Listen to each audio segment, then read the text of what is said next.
is 701 BC, and you live in Jerusalem. This morning, a half-dead rider burst through the gates, screaming one name: Sennacherib. The Assyrian army, the most terrifying war machine on earth, is burning its way toward your city. 46 towns in Judah have already fallen. Soon, the Assyrian king will boast that he has you trapped like a bird in a cage. So, could you survive this? Let's make this real. You're not a king, or a general, or a potter. You're a potter, about 30 years old, already middle-aged in this world. You share a cramped limestone house with your wife, your mother, and 3 surviving children on the crowded western hill of Jerusalem. You eat bread, lentils, olives, and figs. Meat a few times a year. Life is hard. It's about to get much worse. To understand what's coming, you need to understand Assyria. This is not just another army.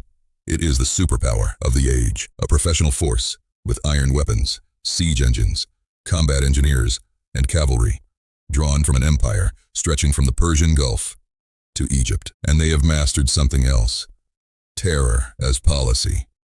Cities that resist the Assyrians are not just defeated, they are made into examples. Their own palace carvings show prisoners impaled outside conquered walls, and rebel leaders skinned alive. They carved this about themselves, proudly. This is why, across the ancient world, when the Assyrians appear on the horizon, most cities simply open their gates. So why are they marching toward you? Because your king Hezekiah made a bet. He stopped paying tribute and joined a rebellion. For a few years, backed by Egypt and Babylon, the bet looked bold. Then the new Assyrian king Sennacherib struck back. He crushed the coastal cities, swatted aside an Egyptian relief force, and turned his army inland, toward Judah, toward you. But Hezekiah saw this coming, and Jerusalem has been preparing for years. You've watched the work with your own eyes. A massive new wall, 7 meters thick, cut straight through houses on the western hill. Archaeologists still call it the Broad Wall, and underground, something extraordinary.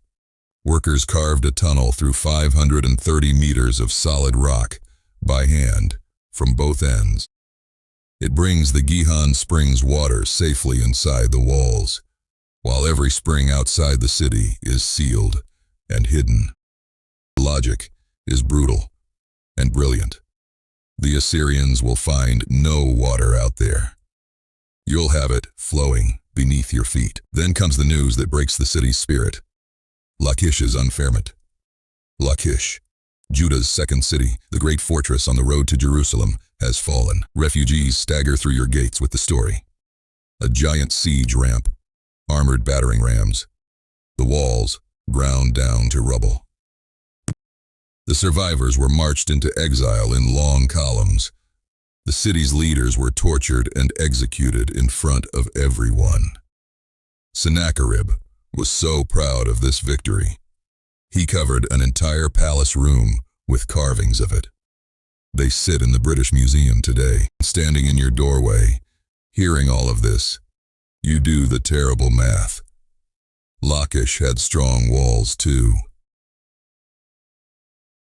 Days later, you climb to the ramparts and see it for yourself. The horizon is moving. Tens of thousands of soldiers, engineers, and pack animals spread across the hills, cutting off every road, every field, every escape. No one gets in.